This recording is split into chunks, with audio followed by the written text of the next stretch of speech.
I'm back with Andrew Meldrum, the senior editor and African regional editor for Global Post. Mr. Meldrum is joining us from Boston.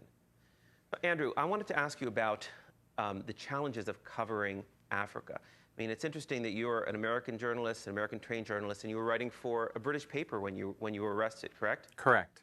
Is that because it's easier to get those stories done in Europe than in the United States? Well, it was. I found that there was more interest. I was working in Africa for many years, and it was the British papers and the European papers that were interested in developments in Zimbabwe and developments in Africa day in and day out. Whereas the American newspapers were really interested once, and then 6 months later they might be interested again. So for me to find an outlet. Newspapers that were interested in Africa regularly, why then it was the British press that had that sustained interest. I mean, I'm sure this is a challenge that you've dealt with more than I have even, but I've constantly gone up against this when I've pitched stories, Africa stories, and I've done a number of them throughout the continent, where editors would say the North American audience has a sense that Africa is in turmoil. And what's different about this story? This country's in turmoil, that country's in turmoil. What's the point of doing the story? Is that an attitude you've run up against? I ran into that all the time. It's like, oh, we've heard that before. And it didn't matter if I was talking about a special development where something was going to change. They'd say, oh, yeah, it's another AIDS story. No, we've done AIDS in Africa. Or they would say, well, how many are dead? And if you didn't top the previous dead in in something, why then they weren't interested. And so it was frustrating. And I found greater gratification in writing for The Guardian and The Economist, which had a sustained interest in developments, and it made African news interesting to the reader, not just something that was a horror story. I mean, one of the narratives that seems to have emerged in a lot of these African stories, certainly after 9/11, is the religious narrative. And in Darfur, you often have the story of Christians pitted against Muslims. Is that a narrative that helps you tell stories, or does that simplify things sort of beyond the way it really is? I think religion is part of the whole way to portray the nuance in Africa. A nuanced story from Africa. It is not just a story of tribes fighting tribes. It is often a story that has a long historical and cultural background, and often, yes, there are the spread of the Muslim religion throughout Africa goes back centuries, more than 1,000 years. Likewise, Christianity has a long history throughout Africa, sometimes more recent, sometimes brought in the past 100 or 200 years by missionaries. And likewise, there is the own traditional beliefs in Africa, the animist and the ancestral worship that one sees throughout Africa, and certainly in Zimbabwe, which is overwhelmingly a Christian country.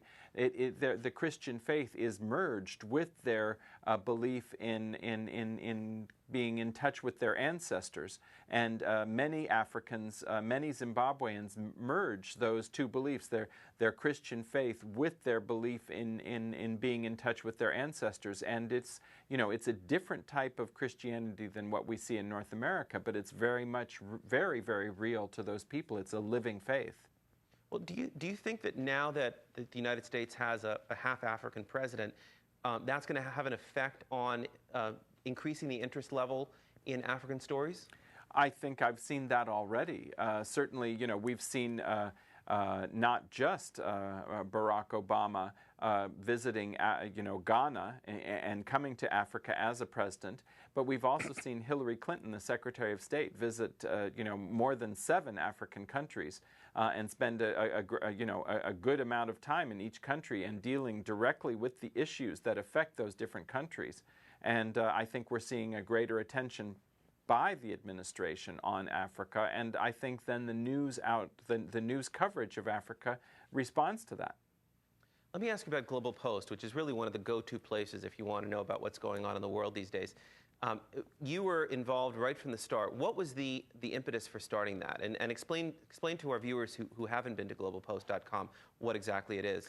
Globalpost.com is a web-based international news service, which is writing. We have 65 correspondents around the world writing for the site, and we're based in Boston, and we edit the stories there. It is really to pick up where many newspapers in North America have left off. We see a decline in the amount of space that North American newspapers give to international news because they don't think that it sells their newspapers. And so what we're trying to do on the internet is make international news available for the North American audience on the internet. And we're also trying to make it a constant or regular, sustained coverage of all the different regions in the world, and we're also trying to make it interesting and something that you want to read, whereas something like homework that you feel you should read, we would actually want to say, no, we want you to say, oh, that's interesting, I want to read more about that. And we're doing that in text, with multimedia, with video, with slideshows, and it's really the whole internet approach to the news.